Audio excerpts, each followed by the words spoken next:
Good afternoon, everyone. Welcome to Sports Shorts Daily, presented by LaBerge Casino. Ronnie Rance alongside Tommy Chrysan. Today, Sports Shorts Daily, presented by Court Street Cafe in Port Allen. LaBerge Casino, where at the Barstool Sportsbook, you can start betting those futures on Saints for the playoffs, or LSU to win the national championship, whatever the case may be, or the Rougarou to win the Texas Collegiate League. I'm sure that's on there.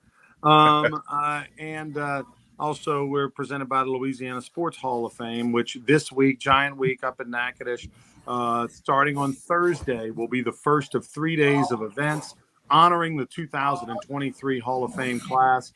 Not too late for you to be a part of it. You can go to lasportshall.com. You can get tickets. You can find out there's free events. There's some that cost money, but they're fun for the whole family. Bowling tournaments, celebrity bowling events. There's a free kids clinic for kids. There's all kind concert with Rock and Doopsie, fireworks on the river, the whole 9 yards.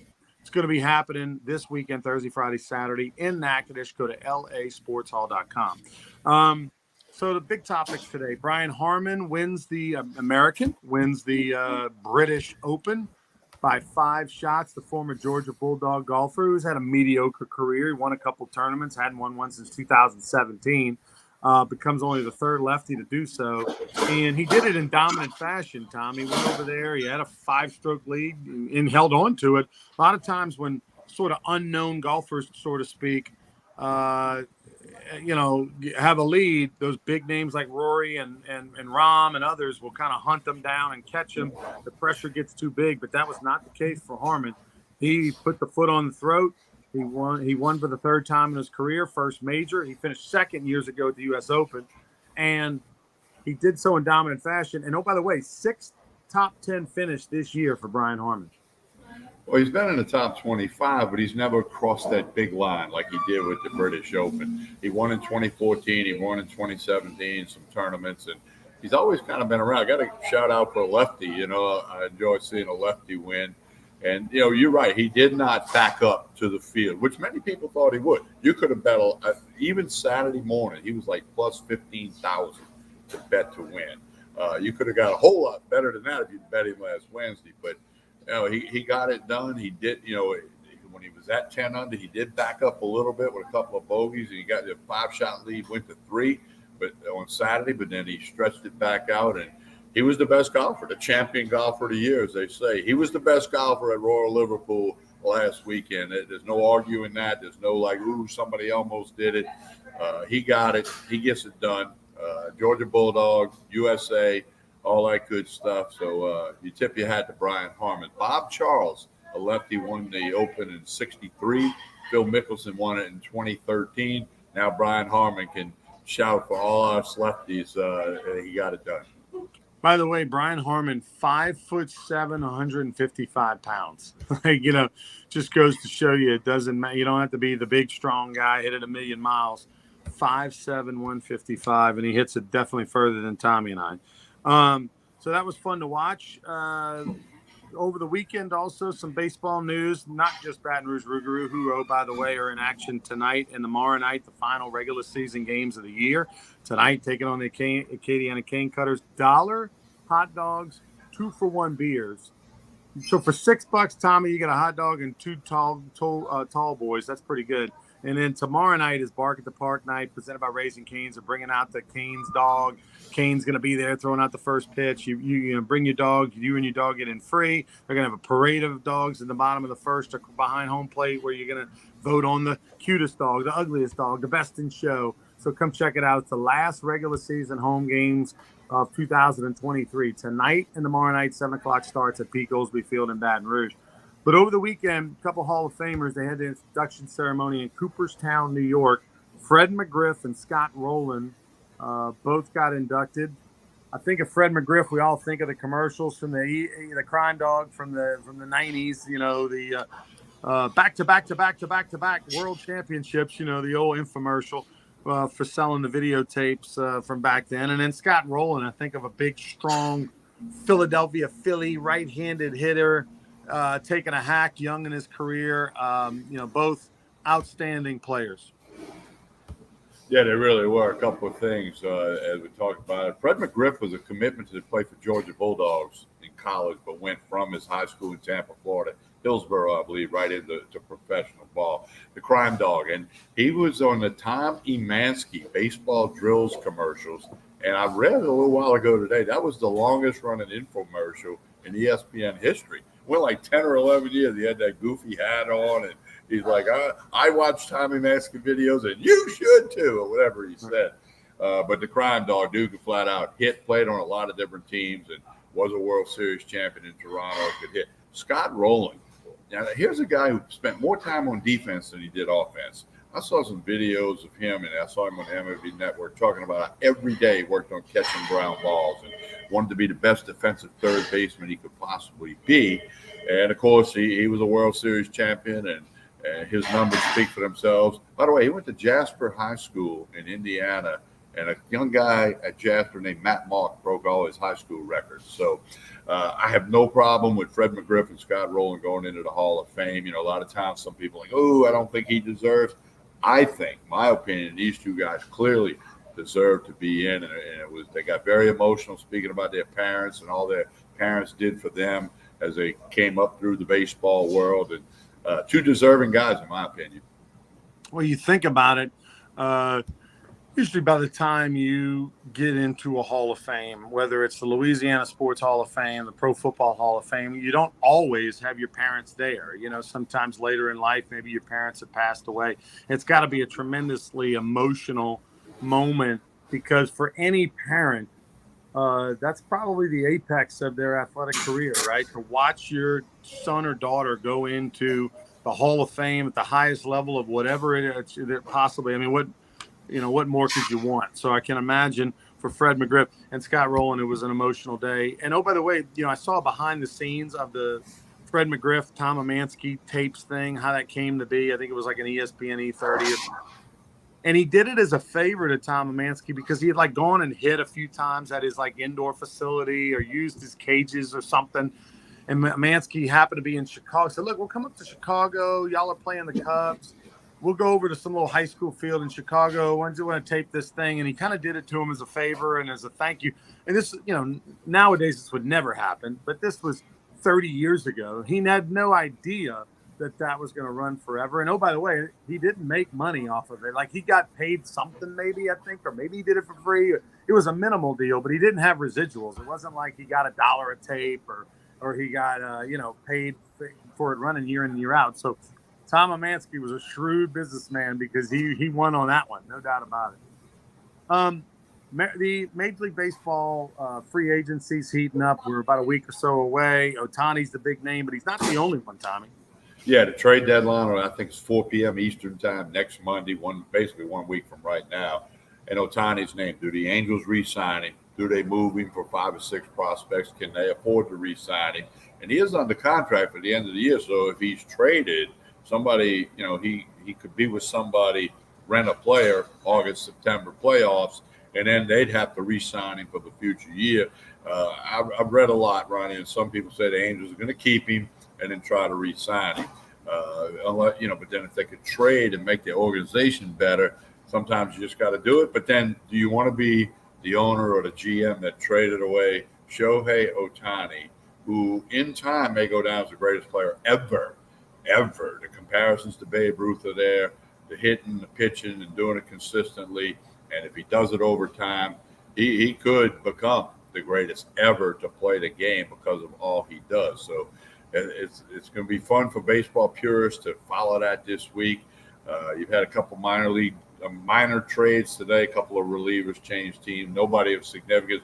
But we've heard Max Scherzer's name. We've heard Juan Soto. We've heard some big names, marquee names, that are being bandied about possibly being traded or being in there before this deadline.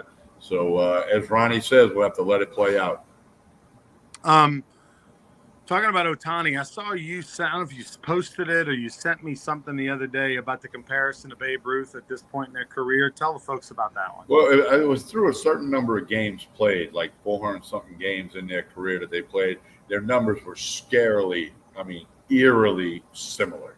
It's almost like a mirror. Now, Ohtani, he's 31 years old because he played in Japan. Ruth was 26. There was a gap in years when they got to that number of games. but it was still one of those. But every now and then baseball comes up with those stats where you just look and you go, "Oh wow," because it's a statistic-driven game. You compare when somebody does something now. Was it ever done before? Did it? Who record did they break? That's what baseball is all about, especially for the purists and the enthusiasts. So it was kind of cool to see that. And again, if you remember, Ronnie, if you're in any kind of conversation about playing baseball like Babe, and with the same sentence with Babe Ruth, you're pretty damn good. Speaking of baseball and Babe Ruth, maybe one day we'll be talking about Dylan Cruz in that conversation. Who knows? But one thing we do know, he made more money putting his pen to paper than Babe Ruth did his entire career. Signed for $9 million with the Washington Nationals. And oh, by the way, his teammate Skeens signed for $9.2 million with the Pirates. Maybe partly why the Pirates took Skeens one instead of Dylan Cruz, because with Scott Boras being Cruz's agent, there was talks that Boras if he would have been the first pick in the draft, would have held out for $10 million. So, if they thought about signing Cruz versus Skeens and it was a coin flip, they basically saved $800,000 by signing Skeens over Cruz. I don't think you can go wrong with either one. But both of two $9 million men for the Tigers. Who knows if Tommy White can beat it next year? Tommy White's expected to be a top 10 pick in the draft next year, but barring that he stays healthy and puts up another monster year. Who knows? It just helps the LSU brand because people know that these two kids played at LSU. And I said this a couple of weeks ago, but the Pirates and the Nationals have a series later in September. And I guess there's that slim chance they would both be called up, and maybe Skeens pitches to Cruz. I mean, it's slim chance, maybe not possible. It's possible, but probably not likely. But no, it's going to be fun for LSU fans, as they do with all the Tigers who are in the big leagues and the minor leagues. Follow the career, see how it does going forward, and again, it helps the brand of LSU, and it helps Jay Johnson with recruiting. It helps all the coaches at LSU recruit, because when that name LSU is constantly out there, almost every day of the year, whether it's Olivia Dunn, whether it's Paul Skeens and Dylan Cruz, or whoever it may be, Joe Burrow. I mean, it's just good for LSU.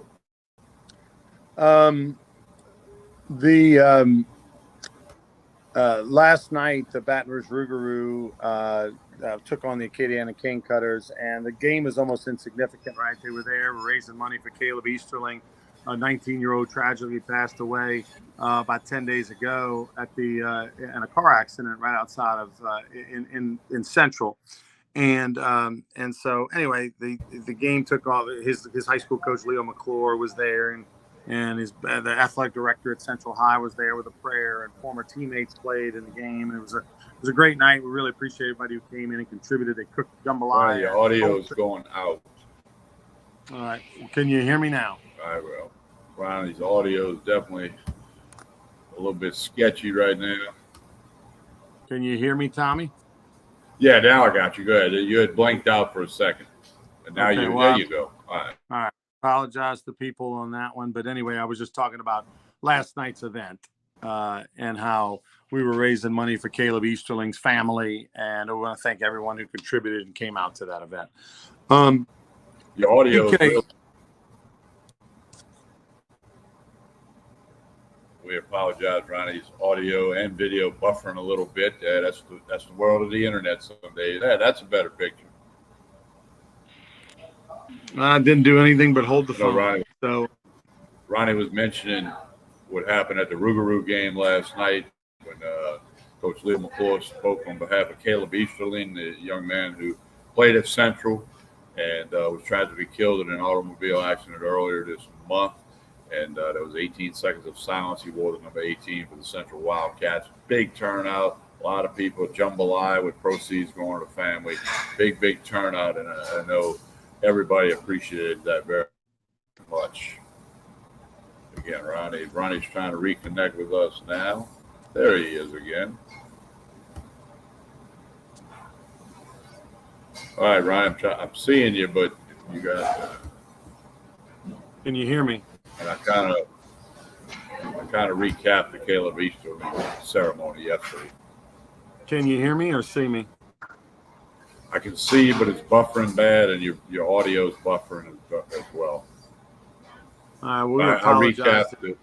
I recapped the ceremony for Caleb Easterling yesterday, and I'm getting text messages that they can't hear you. But anyway, while we're getting Ronnie reconnected, don't forget the Rougarou home tonight and tomorrow night at Pete Goldsby Field. First pitch 7 o'clock. Hopefully you can make it out there. And follow the Rougarou on social media and Sports Shorts Daily, all that good stuff, YouTube and on Facebook, etc. And don't forget about Court Street Cafe, 05 Court Street in Port Allen. Lunch specials, dinner specials this morning. They posted the lunch specials each day this week. Check them out on Facebook and Instagram. It'd be a great way for you to connect with Court Street Cafe in Port Allen. I'm here right now. Now you seem to be back, Ryan. You with us? I'm going to try to talk real fast so that I can get out of here. Can you hear me? Go ahead. All right. So real quick, just wanted to say Michael Jordan sold the team. Did you see that the other day, Tommy? He bought the team for $275 million 13 years ago.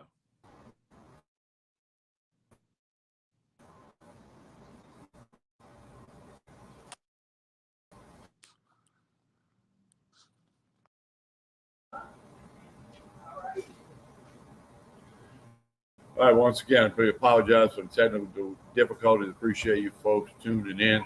Don't forget Court Street Cafe. Don't forget LeBare's Casino and Hotel in Baton Rouge with the Barstool Sportsbook, your football futures or MLB. And they got the Edge Bar open now with entertainment on Thursday, Friday, and Saturday. Don't forget the Baton Rouge Rougarou, home tonight and tomorrow night. First pitch, 7 o'clock from Pete Goldsby Field. Big matchup tonight with the Acadiana Cane Cutters, who have beaten them the last 2 nights. Baton Rouge Rougarou trying to straighten that out. On behalf of everybody here at Court Street Cafe and Ronnie Rance, we're back Wednesday morning at 9 a.m. All right, let's see here. We got Ronnie back. Any better, right, TK? Go ahead, Ronnie. Are we any better? That's a little better. Yeah, I just plugged up Court Street and the Rougarou games tomorrow night. So you got some comments. You were starting to talk about Michael Jordan, and you went out. Yeah, I'll be fast. It's super frustrating. I'm sorry for everybody the 3 people that might be hanging in there trying to deal with this. But real quick on Michael Jordan, he sold the team for $3 billion, Tommy. The guy bought it for $275. Okay. Now he had partners and he was the majority owner, so he sold it to the minority owner and some other people. But the guy literally just everything he touches turns to gold. I mean, we're not talking about the shoes. We're not talking about everything else in life. He just turned $275 million into $3 billion in 13 years. Not bad. They didn't win. They were terrible, but he made almost $3 billion. Pretty good ROI. I know that's what you're trying to do with the Rougarou, turn it into $3 billion. So, hey, Ronnie, real quick, more hazing allegations at Northwestern State, detailed allegations from a former quarterback. I mean, it's awful to read if all that's true. Now a Northwestern volleyball player has filed suit for hazing when she was participating in that program. This thing's just going to continue to mushroom, going to get bigger. And as you said a couple of weeks ago, when's the next school come up and say, or group of athletes say, hey, I was at such and such school and we had a problem. I mean, it's amazing. Yeah, it's gonna get worse before it gets better. All right, we'll try it next Wednesday morning. TK, get us out of here. Thank you.